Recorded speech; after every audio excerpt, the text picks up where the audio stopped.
Hello everyone. आज हम देखेंगे inter relationships between the two port parameters. ठीक, तो जनरली आप देखते हैं z is equal to 1/y बोलते हैं, y is equal to 1/z बोलते हैं। सिमिलरली जब हम मैट्रिक्स की बात कर रहे हैं तब z is equal to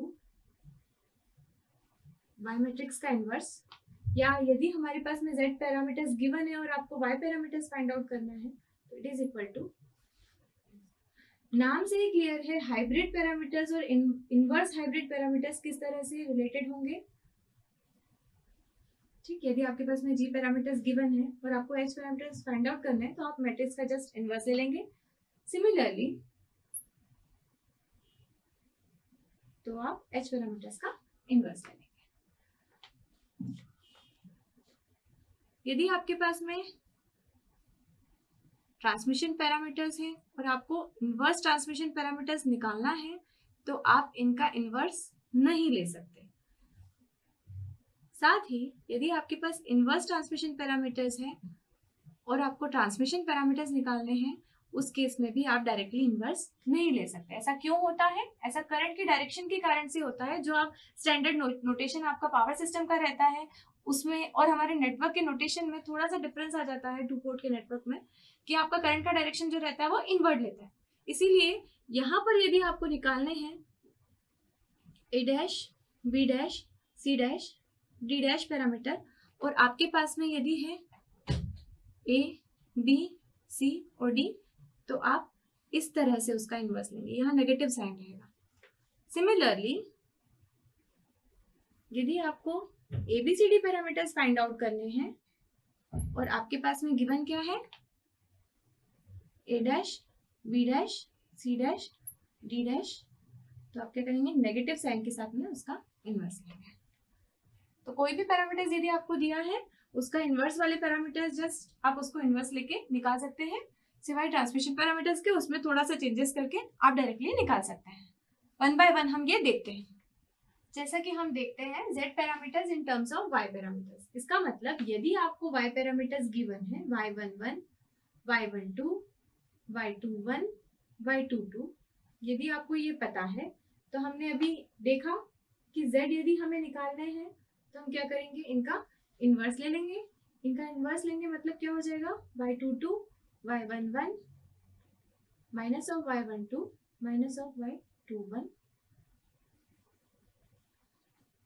divided by delta y.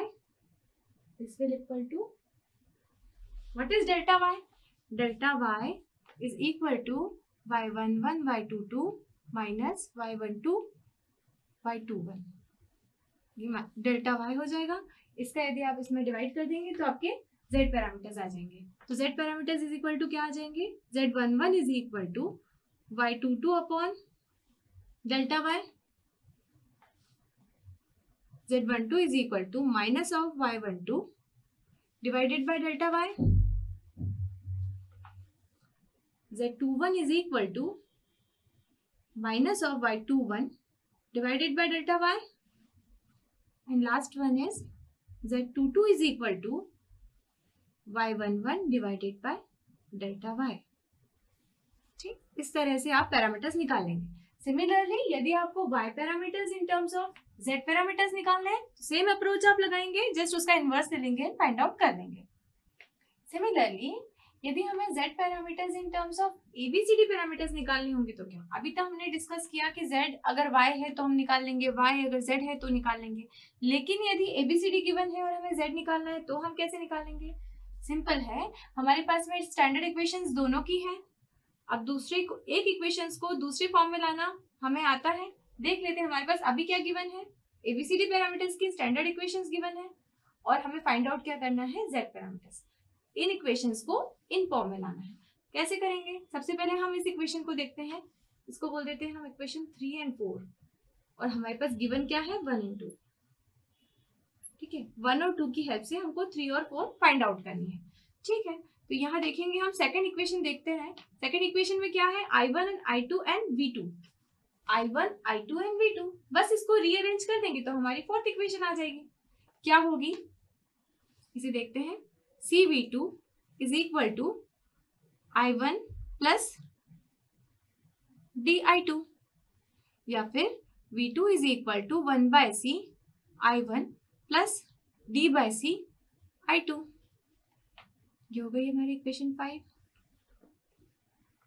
Next हम क्या करते हैं, इस इक्वेशन में देखते हैं यहाँ V2 है, नहीं है, लेकिन यहाँ V2 भी है, यहाँ V1 है, यस V1 है, I2 है, I2 है, लेकिन V2 नहीं है। तो V2 को हम यहाँ सब्स्टिट्यूट कर देते हैं जो हमने फाइंड आउट किया। V1 is equal to, equation 5 को हम इक्वेशन 1 में रख रहे हैं। V1 is equal to A 1/c I1 plus D/c I2 minus BI2। इसे रीअरेंज करते हैं हम, तो क्या मिलेगा हमें, A/c I1 plus AD/c I2 minus BI2। या इसे हम बोल सकते हैं V1 is equal to A/c I1 plus AD minus BC divided by C into I2। तो हमारी क्या हो जाएगा, Z मैट्रिक्स क्या हो जाएगा, Z मैट्रिक्स हो जाएगा, ये हमारी इक्वेशन नंबर 6 है। तो इक्वेशन नंबर 6 को हम कंपेयर करेंगे किससे, इक्वेशन नंबर 3 से, और इक्वेशन नंबर 5 को हम कंपेयर करेंगे किससे, इक्वेशन नंबर 4 से। तो इक्वेशन 6 कंपेयरिंग विद इक्वेशन 3 हमें क्या मिलेगा, A/c, यहाँ क्या मिलेगा, Z12 is equal to AD minus BC divided by C। यहाँ से क्या मिलेगा, Z21 is equal to 1/c और Z22 is equal to D/c। Simple है, किसी भी पैरामीटर्स की कोई इक्वेशन हो आपको स्टैंडर्ड फॉर्म में उसको लेकर आना है और फिर फाइंड आउट करेंगे जो भी आपको पैरामीटर्स निकालने हैं। नेक्स्ट हम देखते हैं Z parameters in terms of H parameter. एक एग्जांपल के लिए हमने Z parameters in terms of ABCD parameters देखा। एक बार और देख लेते हैं कि H पैरामीटर्स यदि हमें गिवन है और हमें फाइंड आउट करना है Z पैरामीटर्स, तो कैसे करेंगे। अगेन वही करना है, आपको इक्वेशंस को रीअरेंज करना है। ठीक, हमारे पास गिवन क्या है अभी, equation number 1 and equation number 2 हमें गिवन है स्टैंडर्ड इक्वेशन, और हमें क्या फाइंड आउट करना है, Z पैरामीटर्स। ठीक, तो इक्वेशन 2 को यदि हम देखते हैं तो इसमें क्या है, I1 है, I2 है, V2 है। यहाँ इक्वेशन 4 को देखते हैं, I1 है, I2 है, V2 है। इसको रीअरेंज कर लेंगे हम, तो यहाँ पर V2 के इक्वल में देख लेंगे, V2 इज इक्वल टू, यहाँ H22 V2 is equal to I2 minus H21 I1, या V2 is equal to minus of H21 by H22 I1 plus 1 by H22 I2। ये आपकी इक्वेशन नंबर 5। नेक्स्ट हमें find out करना है क्या, I1 I2 V1, ये relation लाना है। और हमारे पास क्या है, I1 V2 V1, मतलब ये V2 जो है यहाँ I2 होना चाहिए तब हमारा आएगा। तो ये V2 जो हमने फाइंड आउट किया है इसको हम इक्वेशन नंबर 1 में सब्स्टिट्यूट करेंगे, इक्वेशन 5 को इक्वेशन 1 में सब्स्टिट्यूट करेंगे। इक्वेशन 5 इन इक्वेशन 1 हमें क्या मिलेगा, H11 I1 plus H12, V2 की जगह क्या रखेंगे, ये minus of H21 H22 I1 plus 1 upon H22 I2 is equal to V1। Further solve करेंगे इसे तो हमें क्या मिलेगा, H11 I1 minus H12 H21 divided by H22 I1 plus H12 H22 I2 is equal to V1। या इसे हम क्या लिख सकते हैं, H11 H22 minus H12 H21 divided by H22 into I1 plus H12 H22 into I2 is equal to V1। ये हमारी equation number 6 है। सिंपल है। अब हम इक्वेशन नंबर 6 को कंपेयर करेंगे किससे, इस इक्वेशन से। I1 का कोफिशिएंट क्या है, Z11 is equal to this, Z12 is equal to this.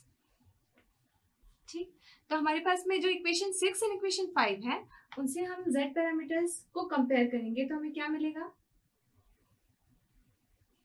Z11 किससे कंपेयर कर, इस इक्वेशन को इस इक्वेशन से कंपेयर करेंगे।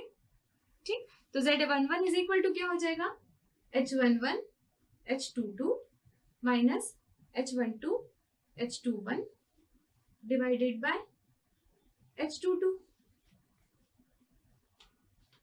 Z12 इज इक्वल टू क्या है, H12 H22। Z21 is equal to क्या है, ये आपकी V2 वाली equation, Z21 is equal to क्या है, minus of H21 divided by H22, और Z22 इज इक्वल टू क्या होगा, 1 अपॉन H22। ये आपके आ जाते हैं Z मैट्रिक्स।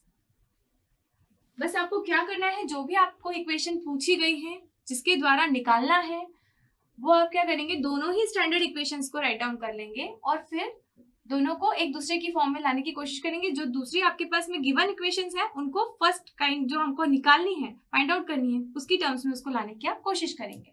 सिंपल निकल जाएगा। जैसे हमने H पैरामीटर्स की टर्म्स में Z पैरामीटर्स निकाला, प्रीवियस केस में हमने क्या किया, ABCD पैरामीटर्स की टर्म में ABCD पैरामीटर्स हमको गिवन थे, उसकी टर्म्स में हमने Z पैरामीटर्स निकाला।